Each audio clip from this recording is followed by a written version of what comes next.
Bien, saludo con mucho cariño y aprecio a Rodolfo Medina, y que usted sabe es abogado, además de abogado, es periodista, ha sido periodista, estuvo representando a varios medios de comunicación mexicanos ante el gobierno de Washington, allá en la Casa Blanca. Después hizo la carrera de leyes y con la especialidad constitucional y es autor de varios libros, entre los cuales está una que anota un asunto del que vamos a hablar hoy y que se puso a consideración del público en torno al dinero. Era la característica de que Claudia Sheinbaum es judía, y cosa que algunos, como es el caso de quienes habla, pues podría no ser importante, pero al parecer tiene alguna relevancia especial. ¿Cómo estás, Rodolfo? ¿Me puedes conectar tu micrófono, por favor?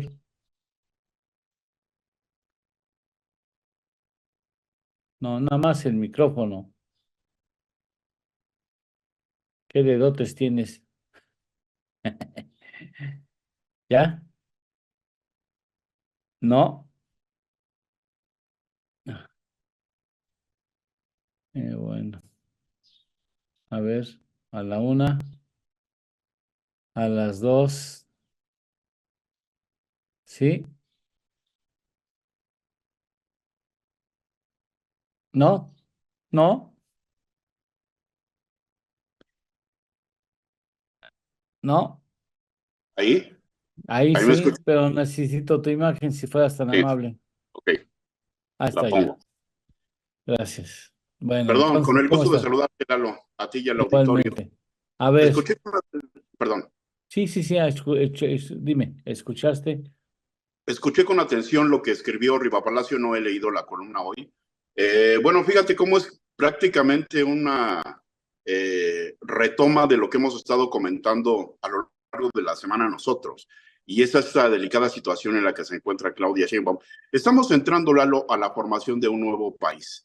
Publiqué un video en el que recuerdo de las memorias de López Portillo, que quien como sabemos fue uno de los presidentes más odiados, y él es de los pocos expresidentes que han hablado de este difícil periodo sucesorio que hay respecto del que llega y el que se va.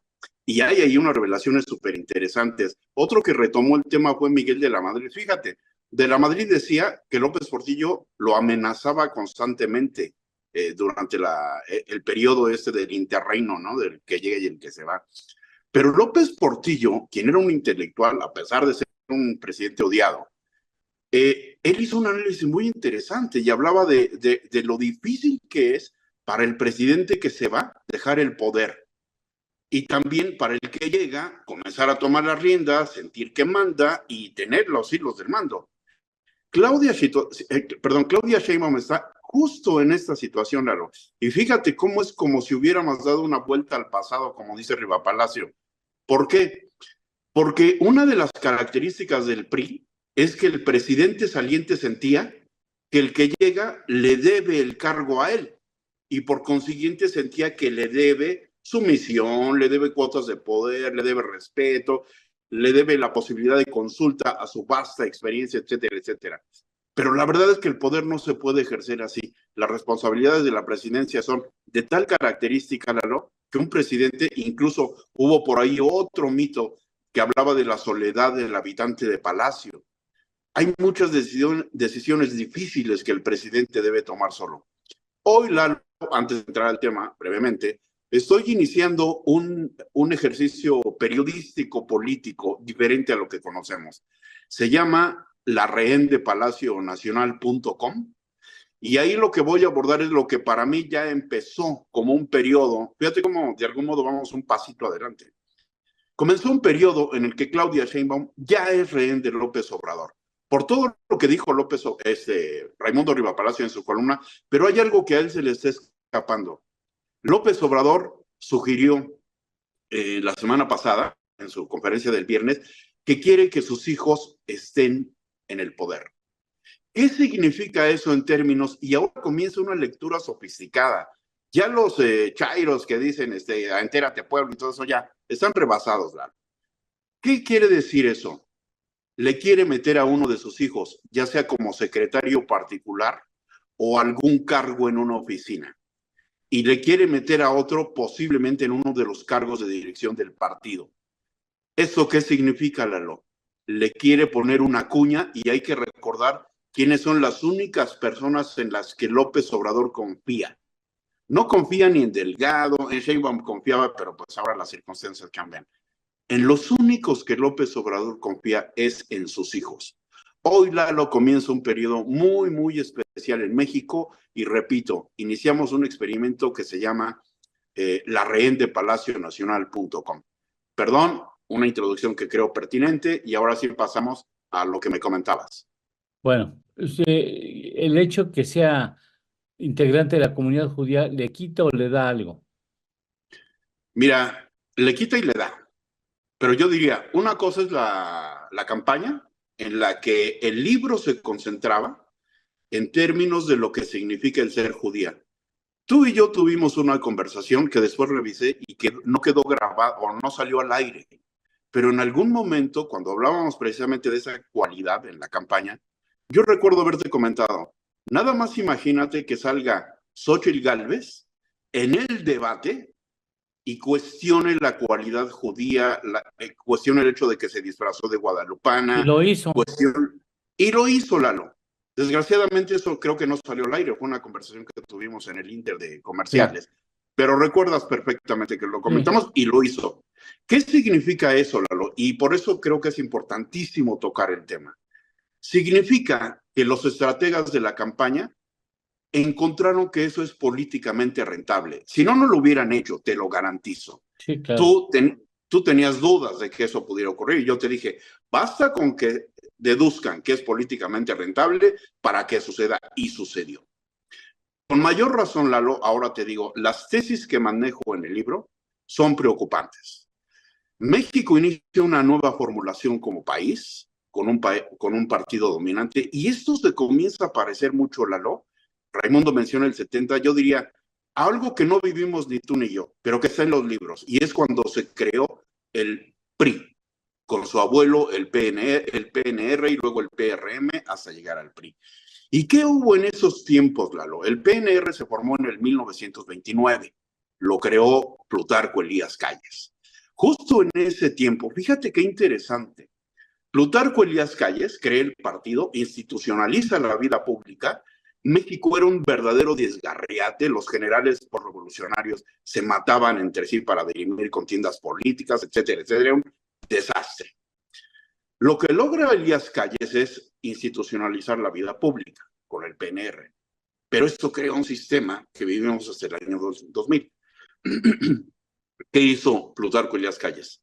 Él dijo, no me bastan los 4 años de gobierno, en ese tiempo eran 4 años, no me basta. Entonces creó lo que conocemos como el maximato. Se llama maximato porque Elías Calles, ya habiendo dejado la presidencia, era el jefe máximo, por eso es maximato. Y hubo 3 títeres que él puso, y de los que dispuso, para, digamos, institucionalizar lo que deja. ¿Qué está haciendo López Obrador? Retomando lo que bien menciona Riva Palacio, diciendo, no bastó lo que hice, el tiempo no alcanzó, ahora hay que, déjenme seguir. Es exactamente lo mismo, Lalo. Bueno, eso es la parte institucional, que oportuno haber retomado. Pero viene la parte preocupante del factor religioso. ¿Esto qué significa? Había grupos que incluso dentro del PNR se sentían excluidos, pero también hay fuerzas que se sienten desplazadas. Y esas fuerzas, ¿qué es lo que buscan? Incidir, crear espacios de poder desde los cuales puedan tener influencia. Uno de esos grupos muy importantes que había sido desplazado era la iglesia. ¿Y qué comienza a crearse, Lalo? Se comienza a crear un movimiento disidente que, oh casualidad, ¿en dónde crees que descansa? Descansa en 2 factores fundamentales. Un nacionalismo exacerbado que terminó convirtiéndose en antijudaísmo. En esa época, Lalo, entre 1930, 38, 40, se vivió un periodo de persecución judía en México al estilo de los que había en Europa. Había juventudes y grupos que simpatizaban con Mussolini y con Hitler. Hay que recordar que es el periodo previo a la Segunda Guerra Mundial y es cuando Mussolini y Hitler están en la cúspide del poder, estos dos imanes. Pero hubo otro que otra vez, a ver si nos hace clic, se crea primero la Confederación Nacional de las Clases Medias. ¿Por qué? Porque eran las que se sentían desplazadas. ¿Qué grupo es el que ahorita se está sintiendo desplazado? La Las clase clases media, medias, ¿no? claro. Ahí veo yo dos elementos de cultivo muy, muy importantes. Ahora, en el mundo entero, Lalo, está habiendo una revivificación del fascismo. Hay ya dos libros que luego te mando los nombres si quieres, para si a alguien le interesa, se los compartas a tu auditorio, Sí. que hablan ya concretamente del desarrollo de un neofascismo. Es decir, si en México hay grupos que se sienten desplazados y tenemos el antecedente de dos cosas, el desarrollo de un nacionalismo que redunde en antijudaísmo y tenemos una presidenta de origen judío a ella se le hizo pesar esto como un factor en contra durante la campaña. Ahí hay un elemento, Lalo, que para mí es ineludible. Todo lo que haga mal se le puede adjudicar a su judaísmo. Viene este periodo en el que López Obrador no la va a dejar en paz, la tiene como rehén de Palacio Nacional. Sí tiene intereses judíos, Claudia Sheinbaum, te lo confirmo. Uno de sus principales asesores es uno de los líderes prominentes de la comunidad judía. Hay otras fuentes de información que dice que incluso está ligada a intereses judíos internacionales. Eso yo no lo puedo confirmar. Lo que sí te puedo confirmar es que uno de sus principales asesores es de la comunidad judía. Es Adolfo Y es, Faslicht, exactamente, el suegro de Emilio Azcárraga Gallán. correcto. Salomón Faslich, ni más ni menos que el suegro de Emilio Azcárraga Gallán. ¿A quién acusan de haber favorecido a Sheinbaum durante el periodo final de la campaña? A Televisa. Y es memorable este programa que hubo de tercer grado, en fin. Los elementos están ahí, Lalo. Una clase media agravada que va a buscar salida y va a ver quién le dé los elementos. Y la historia. Entonces, ¿qué veo yo, Lalo? Que desgraciadamente de esta elección es muy probable que nos lleve a ver cosas lamentables que ya hemos vivido en nuestro país. Yo por eso recomiendo, no es comercial, es una recomendación de alguien que quiere compartir información, que le echen un ojo al libro Mujer Judía Presidenta. Iba a poner el fondo, la carátula, pero está disponible en Amazon. Nomás ponen Mujer Judía Presidenta entre interrogación y ahí les vota. De hecho, en internet ya hay muchísimos comentarios. Un libro que ha sido muy, muy vendido. Pero viene una segunda parte, Lalo. Una segunda parte en la que ya le quité las interrogaciones y se llama Mujer Judía Presidenta. Y ahí voy a plantear todos los retos que significa para ella su bagaje cultural judío. Digo cultural, no religioso. Y también darle un seguimiento, Lalo, a los riesgos que hay para el país, el que se le vincule a intereses judíos internacionales. Esto no es antijudaísmo, no es antisemitismo, es un factor que está ahí. Yo en el libro, en la primera parte menciono, desgraciadamente quienes manipularon la religión fueron López Obrador, quien convirtió el Palacio Nacional en un púlpito para atacar a judíos, cristianos y católicos, Claudia Sheinbaum disfrazándose de guadalupana y el partido Morena poniéndose como nombre uno de los atributos que se enmarcan para la Virgen de Guadalupe. La manipulación la comenzaron ellos y ahora va a ser muy difícil, ¿no?, que puedan acusar a quienes respondan de estar manipulando la religión. A ver, un asunto que no es necesariamente continuidad de estas ideas interesantes que planteas. Es evidente que en estos días, incluso podría ser hoy, ya se plantea una diferente óptica con respecto a un asunto que es fundamental y que está afectando al peso mexicano. Y que le afecta, porque Sheinbaum se sienta, recibe la felicitación del Banco Mundial, del FMI, de la OCDE, y se ponen de tapete, ¿no? Pues queremos trabajar juntos, vamos a trabajar muy bien, habrá recursos, etcétera, etcétera. A ella le interesa tener esos brazos para cuando los llegara a necesitar y evidentemente no va a romper lanzas con el sector financiero internacional, que no está esperando el hecho de que haya una lesión a un poder que ha demostrado eficiencia en el planteamiento de equidad en los poderes del país. O sea, a los mercados no les gusta que haya aplanadoras que pueden hacer los cheques en blanco absolutos, no les gusta. Y entonces ella querrá ir más despacio y el presidente, al menos la modificación al Poder Judicial, no se la va a aguantar. Dice, ese sí, esa va, porque es un asunto estrictamente personal. Sí, y desgraciadamente eso es todo, porque está ligado a la posibilidad de defensa que tiene la persona. ¿Qué es la persona, Lalo, en términos jurídico-constitucionales? Una persona eres tú, soy yo, pero también las empresas, hay que recordar que son personas morales. Y cuando hablamos de derechos humanos, que es lo que en sí la Constitución termina defendiendo, son las grandes decisiones de la Suprema Corte de Justicia, estamos hablando de la posibilidad de, vuelvo a lo mismo, las personas de acudir en busca de justicia plena. Y eso es contar con tribunales independientes, autonómicos y capaces de dictar resoluciones desapegadas de intereses políticos, sociales, etcétera, etcétera, sino con base en la justicia. La reforma tal y como está propuesta es terminar eso. ¿Qué quiere decir? Le quitas a la persona la posibilidad de buscar justicia plena. Ahora, eso es muy delicado, Lalo, ya vimos los antecedentes y hoy efectivamente vamos a ver el inicio de muchas cosas. Yo no tengo una bola de cristal, Lalo, pero tengo un meteorito. Eso te lo comento aquí entre nos. Y te voy a decir qué es lo que va a pasar hoy. Van a A ver. salir con un juego de malabares, diciendo que sí, pero no, que no, pero sí. Al final, lo que nadie de los que tratamos de hacer análisis, y mucho menos los mercados, que no nos chupamos el dedo, vamos a ver si Claudia Sheinbaum va a ser capaz de tomar algunas decisiones que van a afectar al futuro de México o no. Y va a salir también claramente hasta dónde López Obrador se va a querer seguir manteniendo. Esa es la señal que vamos hoy a verla. Hoy inicia un nuevo modelo de país y por eso les recomiendo este sí es anuncio. Estar No, muy no, porque a mí pendientes. me lo cobran, a mí me lo cobran, a mí me Es un lo anuncio, cobran. pero de información. Estar muy pendientes de lo que vamos a estar analizando en la rehén de palacionacional.com. Bueno, oye, en estos momentos el peso mexicano pierde casi medio punto porcentual frente al dólar.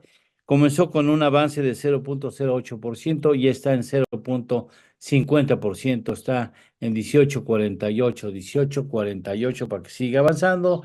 Y en la medida en que siga nutriéndose esa idea de que va Mario Delgado, el pescado, yo le digo el pescado, que tiene tantas ganas de fastidiar al país, ¿no? Igual que Fernández Noroña, igual que Ignacio Mier, o sea, son personas que no se dan, parecen no darse cuenta el daño que le hacen por el simple hecho de querer empujar un tema que no necesariamente debiera estar en la agenda de Morena al inicio de la presente administración. Pero bueno, quien va a tener que pagar las consecuencias de eso es Claudia Sheinbaum. Si no Es el país, desisten, es si el no país. desisten, sí, pero si no desisten, va a recibir un país con el riesgo de perder el grado de inversión y ahí sí es como que se viene una luz y sálvese quien pueda, ¿eh?